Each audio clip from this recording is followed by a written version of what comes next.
ពីព្រៃនាយនៅក្នុងវាលស្មៅខៀវខ្ចីដ៏ស្រស់ស្អាតមួយ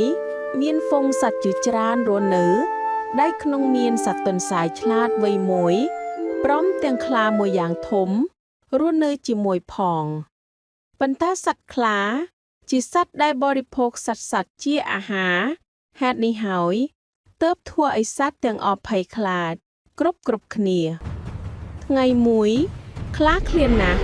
ហើយបានឃើញទន្សាយកំពុងស៊ីស្មៅខៀវខ្ចីហើយខ្លាបាននិយាយថា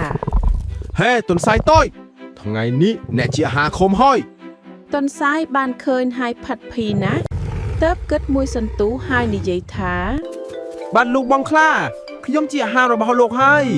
តែមុននេះបន្តិចមានខ្លាមួយនោះធំណាស់ក៏ចង់ស៊ីខ្ញុំដែរខ្លាឆ្ងល់ហើយគិតថា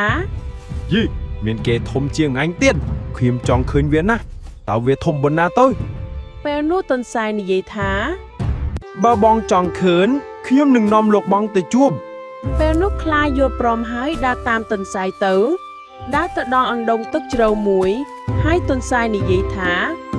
បងមើលចុះនេះហើយខ្លាធំដែលចង់ស៊ីខ្ញុំនោះខ្លាមើលឃើញរូបភ្លុងឯងក្នុងអណ្ដូងទឹកហើយគិតថាជាខ្លាផ្សេងទៀតក៏កើតចិត្តខឹងក្តៅក្រហាយយ៉ាងខ្លាំងក៏លោតទៅចូលក្នុងអណ្ដូងនោះស្លាប់បាត់ទៅពេលនោះទន្សាយបានសើចហើយនិយាយថានេះហើយដែលពាក្យចាស់លោកពោលថាចំណេះជាអាហារប្រាជ្ញាជាអាវុធពីថ្ងៃនោះមកសត្វទាំងអស់តែងតែគោរពនិងហៅទន្សាយថាជាសត្វដែលឆ្លាតវាងវៃជាងគេខ្លឹមសាររឿង